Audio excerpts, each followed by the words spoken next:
This is a video about my experience with the DuckDuckGo search engine, which is a privacy-enhanced search engine that's an alternative to Google and other search engines like Yahoo and Bing.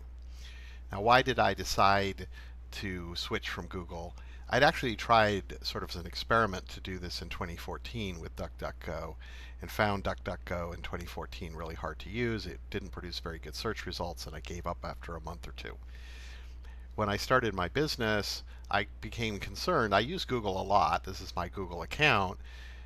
Google, however, tracks you very intensively and keeps a record of your searches, at least if you're logged in to your account. And there's lots of information they could collect even when you're trying to use Google anonymously to figure out who you are. And that's a real concern for me because Google is, in fact, a potential competitor to my business. I'm working on kind of overlapping technologies to some of the things that Google is doing, notably some of their machine learning. So this is DeepMind, which is one of the high-profile projects that Google has. They acquired the company or invested in it in 2014. And their technology is very computationally intensive, so-called deep learning, which is a sort of rebranding of neural networks. The point is they're very computationally intensive, and so my approach is fairly different and doesn't have the computational requirements and hopefully produces simpler, easier to understand models than deep learning produces. So it's complementary technology to deep learning based on experience in other fields. But obviously there's real potential competition, so I doubt that Google even notices me at this point, but at some point hopefully they will, because my technology will go live and be impressive. That's the plan, the hope, the desire. It's what we're working on here at Mathematical Software. So I looked around for an alternative to Google so they wouldn't be collecting information on me, and ideally nobody else could either. And that led to DuckDuckGo, which basically promotes itself as a privacy search engine where you're not being tracked. You can add it to browsers. I have it both in my browsers, on my laptop and personal computers that are attached to the internet, and also on my smartphone. So I don't use Google search. It claims not to track you in any way. I've never noticed anything happening that suggested I had been tracked and information sold. So I've never gotten advertisements popping up on Facebook or a variety of other contexts which might indicate that DuckDuckGo is giving away any information. For me, a big issue and the main reason, so I'm going to say the main point of this video is that it's, for me, it has proven pretty much comparable to Google. For what the types of searches I do, I very rarely find it underpowered. Now, in 2014 it was. So I mainly search for technical topics like details of Python or algorithms, subjects like that. So Google, for example, if they kept a record of this, might be able to infer some of what I'm doing. Now, I take other precautions, so even if you did have a list of searches, you probably still have trouble figuring out what I'm doing, but it's a real issue. It's also an issue with DuckDuckGo, but I see Google as a more likely competitor with enormous resources. So here is a search for enumerate, which is a language feature in Python 3. I think it's been back engineered into Python 2. I mostly use Python 3 now. The point, though, is that when I search on these kind of topics, programming topics, technical topics, I get the information I search for the vast majority of the time. On DuckDuckGo, there doesn't seem to be much difference from Google for most of these topics. I don't need to go to Google very often. Maybe once a month I will have a search where I'm kind of dissatisfied with what I find with DuckDuckGo. I try Google or Bing or some other search engine, mostly Google. A lot of times Google can't find, or the search results are very similar with Google. Occasionally on Google I will find some additional information that doesn't show up on DuckDuckGo in some technical areas, but it's not a serious problem at all, which it was in 2014. It just didn't work very well. If you're developing software, and think about the size and scope of Google, and you're using Google to go to Stack Overflow to get information on programming, which has become the normal way to program now. If you have a problem, the simplest thing very frequently to do is just Google it and see what the answer is. However, that means Google has a detailed record of what you were doing when you were building your product or service, whatever it is. They can go back through your searches and figure out what you were doing. and probably infer a lot of details about your product, about the algorithms you're using, anything that you've developed. So it should be a concern not just for me, but for many software developers and many businesses in general, how much Google knows about you. It's not just software and programming. People use Google for all kinds of business purposes, and potentially Google can move into those areas, or they could sell your information to your competitors and basically tell your competitors how you're doing whatever you're doing, maybe identify who your customers are, for example, because you often do Google searches on your customers to find out about them to get more information. So Google is in a very dominant monopoly, borderline monopoly position, and so if you are a business or a person and you're using Google in particular, you really have to worry about this kind of thing, as I did. So what I found is it's very good for most of the stuff I search for, which is mostly technical questions like the syntax of Python and various topics like that. I've also used it when traveling, doing sort of fun recreational activities. So this is a search for the Hopewell culture, which I visited a national park with Hopewell culture ruins in Ohio a few days ago. And again, I usually find the information I need. I don't need to go to Google. So it's not strictly technical. I would say they've done a very good job. It's a very similar output to what you see with Google. You usually get the Wikipedia page for some topic you search. You'll get maps and content like that as well. Here we are. We get the address of the park I visited. All this just came up just searching on Hopewell culture. They break it down by images, for example, videos on YouTube. They usually warn you if you go to YouTube that you're being tracked on YouTube. They recent news articles, this maps specifically. Here we go. So basically all the information you need. It's pretty comparable in what it looks like. It doesn't customize to you. It's generally not aware of where you are located. And as I say, I've never seen any indication that they are actually collecting this information. They say they're not, so it would be fraud if they are collecting the information. I've never seen any indication that these searches are somehow leaking out to other websites, to Facebook, to Google, to anybody. So it all supports what they say, which again, if they would be guilty of criminal fraud, felony fraud, I would suspect, and I don't know all the laws, but they would be guilty of some serious issues if they actually are lying in what they claim about um, their search engine. So having said that, and sort of recommended it, there's a couple of things to be aware of. This is by no means perfect privacy. When you go out onto the internet, IP addresses, there's sometimes you have a specific IP address assigned to your computer. So although they may not know who you are, they know who the IP address is. Anyone who's listening in on the internet, and there are various people almost certainly doing that, notably certain government agencies, they can know a lot about you. If you have a hard-coded IP address, they can identify your computer is making these searches or doing various things. They can do more. I mean, a lot of IP addresses are now dynamically allocated in some sort of complicated system, but it's still, by default, it's not providing a lot of privacy.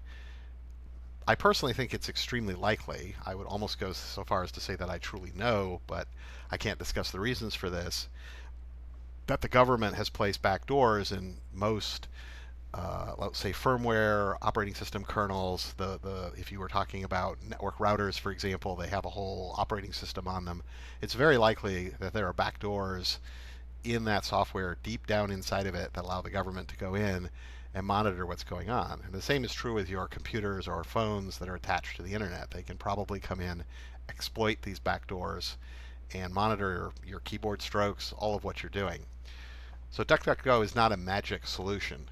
Something that's often sold sort of online with DuckDuckGo, although as far as I know there's no affiliation between the two groups, is Tor, and I experimented with Tor as well using it. So Tor is supposed to be a system, it's an open source free thing, which was actually originally funded by the military, by the intelligence community, which often doesn't get talked about. The point is, it sets up a system of anonymous relays. So when you make a search to DuckDuckGo, they don't see your IP address. You go to a relay, it goes to another relay, sometimes several relays, and then it relays out to DuckDuckGo or another search engine or website giving a completely bogus IP address that's supposed to be anonymous. So that sounds really good, although I'm not sure even this could protect you against low-level monitoring of internet traffic at the router level. If someone has a backdoor into all the routers you're using, they can probably figure out how it's being relayed even through the Tor system, even if they don't have a backdoor in the Tor system.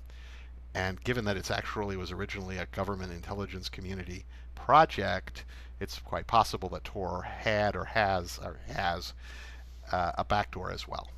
And this is the point of there have been a number of people who've raised that issue. This is an article from a few years ago by Yasha Levine where he talks about the connection between Tor and the U.S. government and this kind of concern. So I tried using Tor with DuckDuckGo. It's very slow. It's not practical for what I do. I simply can't wait that long to get information about the syntax of Python, or for that matter, recreational activities. It just is impractical. It also blocks a lot of internet capabilities are blocked by it. So it's a very low-level internet.